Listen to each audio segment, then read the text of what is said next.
What happens to your identity when the system gives you 20 years to just disappear? Not retire you, not transition you, just disappear. A year ago, I walked out of federal service voluntarily. Today, tens of thousands of federal employees are being walked out. I want to talk to you today because I've been exactly where you are standing right now. And there's some things I wish someone had told me before I stepped off. Here's what nobody tells you about leaving federal service, whether you choose it or it's chosen for you. It's not the paycheck that hits the hardest. It's waking up on Monday morning and realizing there's no agency to log into, no badge to scan, no system that needs you. I spent 10 years in the Navy and then 15 years with the VA. I thought my sense of purpose was basically that lifestyle, the mission, serving veterans and their families. And then when it was gone, even though voluntarily, I got grumpy with my family. I felt out of control in a way I didn't expect. So if you're sitting at your desk right now and wondering if your job is safe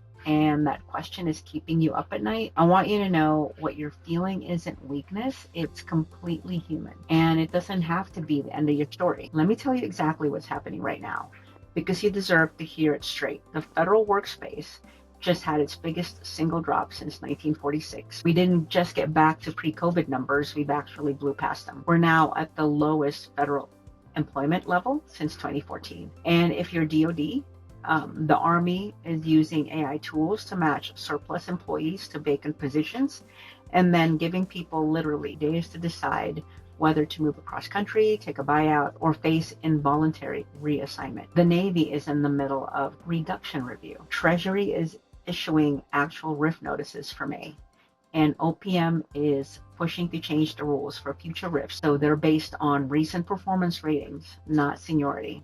Some people are going to be making life-altering decisions. What's happening to you right now is not fair. The instability, it's real. You know, I know the morale is low. That's how it was when I was in. And your anxiety is completely valid. But I also want to tell you what I've learned from the other side. That's why I'm here. Here's the thing I didn't understand until I left. Skills that made us valuable inside the federal government, which is managing systems, navigating bureaucracies, building processes, leading teams under pressure. Those are not government skills. Those are rare skills, and the civilian world pays a premium for them. But here's what I wish someone told me before I walked out the door.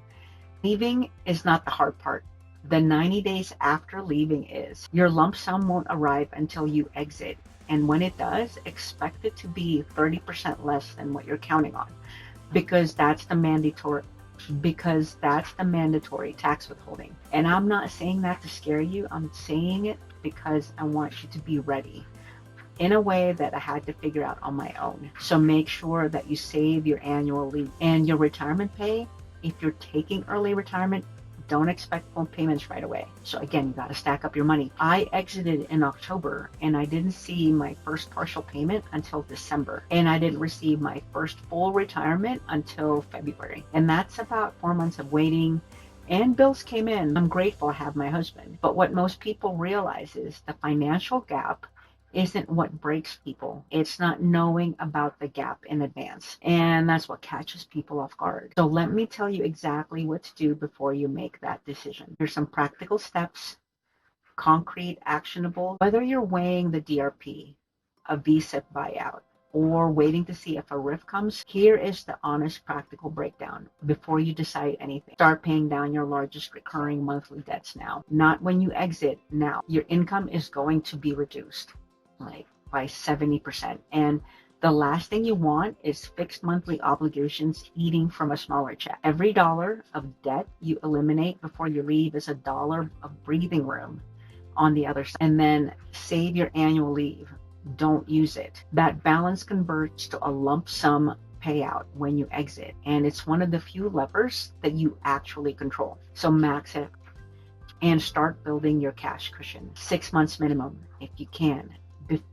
Because between the tax hit on your lump sum, the delay in retirement processing, and the transition period, you're going to need that bridge. Now, here's the hardest truth I'm going to tell you today. If you're not eligible for early retirement, and if you're considering the DRP purely to exit on your terms, I want you to really sit with this before you sign anything. I have friends who took the DRP, good people, hardworking people, and they tried to go back to federal service.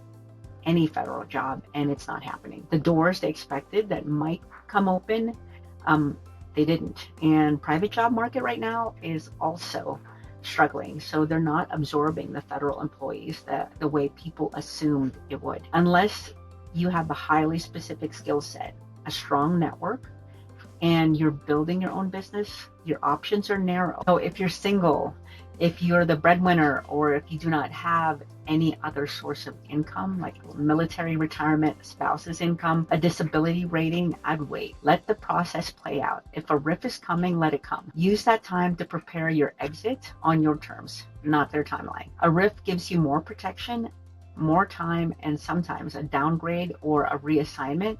As uncomfortable as that sounds, buys you the runaway you need to get ready. And that counts towards your retirement. So if you're ready to move forward, here's where to start. Look beyond traditional employment. Look at county, city government roles, state agencies, federal contracting. These are real paths that leverage everything you already know. Update your resume and start watching those postings now, not after you exit. If you're thinking about building your own business, and for some of you, that's exactly the push you need, I would get on sam.gov and set up your profile. If you're a disabled veteran, woman-owned, minority-owned, or even disadvantaged small business owner, there's money specifically earmarked for you in federal contracting or even state contracting. You don't have to be in a protected class to qualify as disadvantaged.